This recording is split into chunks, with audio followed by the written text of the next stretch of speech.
Lagos Talks 91.3. News. President Muhammadu Buhari will address the 77th session of the high-level general debate of the UN General Assembly at the UN headquarters in New York on Wednesday, September 21. A revised provisional list of speakers released from the Office of the General Assembly President on Tuesday showed that Buhari would be the first speaker on the second day of the gathering. The 77th session of the UN General Assembly will open with the inauguration of a new president of Hungary, who will take on the mantle for the next 12 months and is slated to take place between 12th and 27th of September, while the general debate will take place from 20th to 26th of September. Nigeria and Poland have signed a Memorandum of Understanding (MOU) on agriculture, while pledging their willingness to enlarge the fields of economic cooperation in the energy and manufacturing sectors. The signing took place during the state visit of President Andrzej Duda of Poland, the first by a Polish leader to Nigeria since the establishment of diplomatic relations between both countries in 1961. Addressing a joint press conference with the visiting head of state, President Muhammadu Buhari said Nigeria was gratified by the existing fruitful cooperation with Poland in the fields of maritime, education and defense. Our cooperation in education has a long history, and we wish to encourage the extension of that cooperation to the sharing of knowledge and experience between our educational institutions in areas such as science and technology and information and communication technology in order to help drive innovation in our countries in this competitive global knowledge economy. The Polish president, who is on a two-day visit, lauded the delivery of liquefied natural gas to Poland from Nigeria, as well as shipments of crude oil. I nasze relacje gospodarcze tak bardzo ważne we współczesnym świecie. I would like to say that and underline that over the last 60 years, we have been able to establish very good relations, bilateral relations and contacts between Poland and Nigeria on the people-to-people level. And that has happened due to many Nigerians studying in Poland, but also due to the stays of Polish scientists and also due to the input of Polish engineers in the building of infrastructure in Nigeria. I do believe that these good people-to-people relations will also spill over on other fields, and they will contribute to the development of the economic relations between both our countries, which are so immensely important nowadays.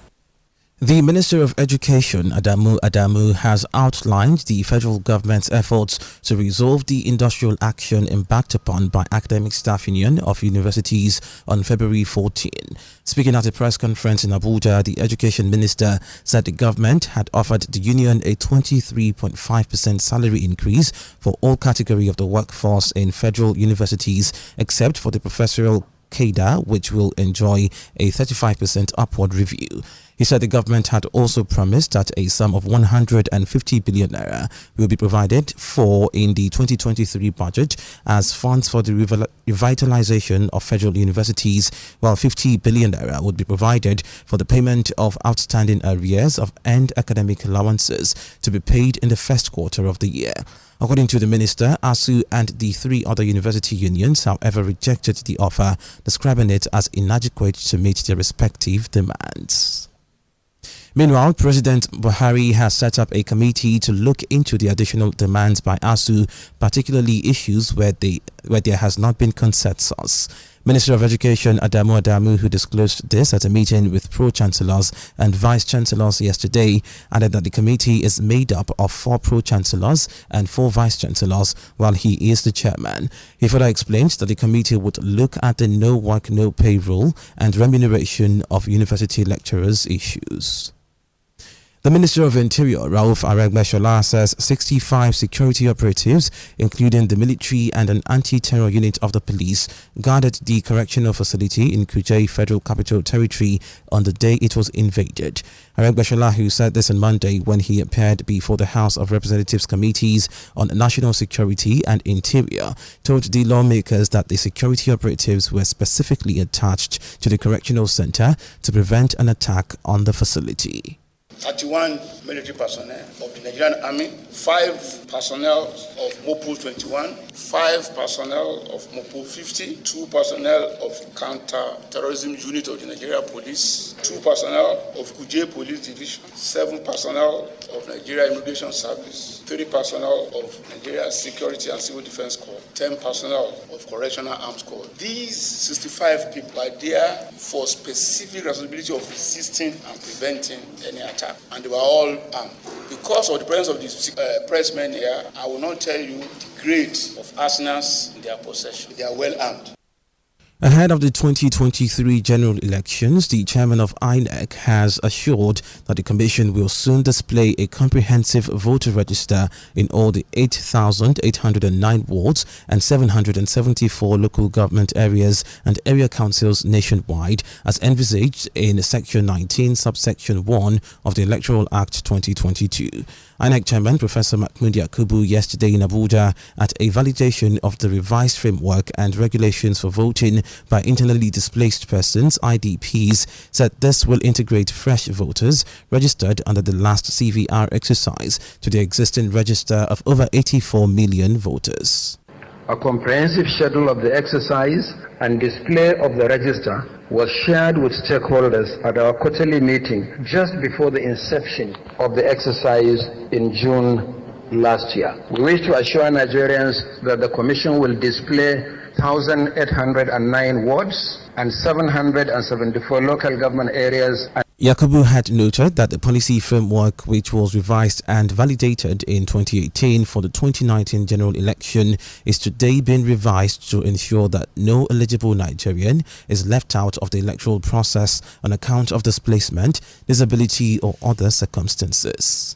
What is presented to stakeholders today has taken into consideration several developments since the last review and validation exercise in 2018. First is the increased number of IDPs as a result of widespread insecurity nationwide. Secondly, to incorporate not only the displacement of citizens arising from armed conflict such as flooding. Thirdly, to align the framework with the provisions of the Electoral Act 2022, specifically Section 24, Subsection 1, which empowers the Commission to ensure that, as far as practicable, no Nigerian. Also, Chairman House Committee on INEC, Honorable Aishatu Jibril Duku, in her remarks, advised the Commission to draw lessons learned from the 2015 and 2019 elections, adding that there is a need to improve on the framework, regulations, and guidelines for voting by IDPs.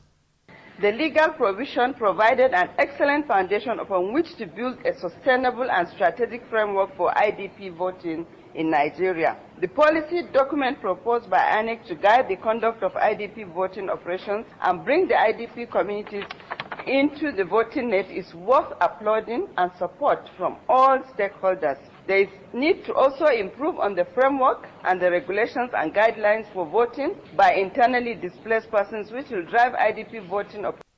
The Rivers State Governor, Nyesom Wike, while alleging threats to his life amidst the crisis rocking the People's Democratic Party, has said those plotting to kill him will die first before they get to him. Wike spoke when he inaugurated a new Faculty of Agriculture for Rivers State University and commissioned the construction of residential blocks for the faculty in Eche local government area of the state. The governor, in his outburst, declared he would never bow to any threat or intimidation and would never appeal to anyone. He also maintained that no one could buy him over. In Lagos, occupants of buildings close to the collapsed 7th-floor structure at Oniru are evacuating due to varying degrees of damages to the buildings when the 7th-floor structure collapsed. A staff of a medical service facility in one of the nearby buildings who pleaded anonymity was seen yesterday afternoon while moving out office items into a van. He told our correspondent Godfrey Gabriel that the evacuation was a directive from the Lagos State government to enable experts carry out integrity tests on their structure. I think further now they should just ensure that something like this does not happen again. Like, it's becoming too much in Lagos. So they just prevent it for further damages and all those things. A federal high court sitting in Lagos State has granted bail to the Speaker of the Ogun State House of Assembly, Honorable Olakunle Oluomo, in the sum of 300 million naira, with two sureties in like sum. Justice Daniel Osiago on Tuesday granted bail following no objections from the EFCC. The Speaker was arraigned over alleged 2.5 billion naira money laundering charges. The counsel for the Economic and Financial Crimes Commission, Rotimi Oyedepo, had told the court that he would leave the issue of bail solely within the discretion of the court. You're still listening to the World News. Moving on to the foreign scene. South Africa's former president, Jacob Zuma, has launched a private prosecution against senior state prosecutor Billy Downer, as well as a journalist. This is in connection to a media house publishing information related to Mr. Zuma's medical condition last year, following his release on medical parole after he was imprisoned. Mr. Zuma contends that the publication of his medical records, allegedly leaked by Mr. Downer to the media, violated sections of the law. The European Union is proposing to make it more expensive and harder for Russian citizens to get visas. More than 1 million Russians have traveled to EU countries since the invasion of Ukraine in February. Russians wanting to enter the EU will face a lengthier application process and see fees rise from €35 to €80. This should continue as long as Moscow wages its war of aggression against Ukraine, according to the EU Commission. Liz Truss has officially become Britain's new Prime Minister at an audience with Head of State Queen Elizabeth II after the resignation of Boris Johnson.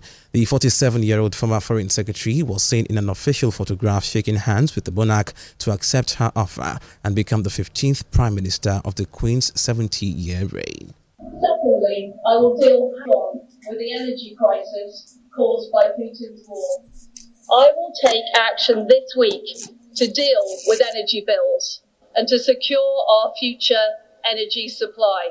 Thirdly, I will make sure that people can get doctor's appointments and the NHS services they need. We will put our health service on a firm footing. By delivering on the economy, on energy and on the NHS, we will put our nation on the path to long-term success. In business news this morning, the Nigerian Maritime Administration and Safety Agency, NIMASA, on Tuesday inaugurated an electronic platform for the registration and issuance of biometric identity cards to dock workers. Its Director General, Dr. Bashir Jamo, said at the inauguration ceremony in Lagos on Tuesday that the platform would facilitate full automation of the agency. He said the platform was opened following the agency's need to establish an independent, robust, integrated information, verification and communication system. Finally, to sport news, the Super Falcons of Nigeria suffered another loss to the United States of America women's national football team, the USWNT, on Wednesday, September 7, 2022. The Super Falcons set out to take on the USWNT in two international friendly fixtures as both teams faced off to begin preparations for the 2023 FIFA Women's World Cup scheduled to take place in Australia and New Zealand next year. UEFA Champions League kicked off for a new season last night with defending champions Real Madrid claiming a 3-0 win over Celtic. Erling Haaland scored twice as Manchester City beat Sevilla 4-0. Kylian Mbappe scored twice as Paris Saint-Germain beat Juventus 2-1, while Chelsea received shock 1-0 defeat from Croatian side Dinamo Zagreb. Other results saw RB Leipzig lose 4-1 to Shakhtar Donetsk. Borussia Dortmund beat Copenhagen 3-0, RB Salzburg drew 1-1 with AC Milan, and Benfica claimed a 2-0 win over Maccabi Haifa. Today's fixtures sees Ajax host Rangers, Napoli welcome Liverpool, Atletico Madrid face FC Porto, and Club Rouge play Bayer 04 Leverkusen. There is also Barcelona against Victoria Plzen, Inter Milan versus Bayern Munich, Eintracht Frankfurt tackle Sporting Lisbon, and Tottenham Hotspur play Marseille. Lagos Talks 91.3.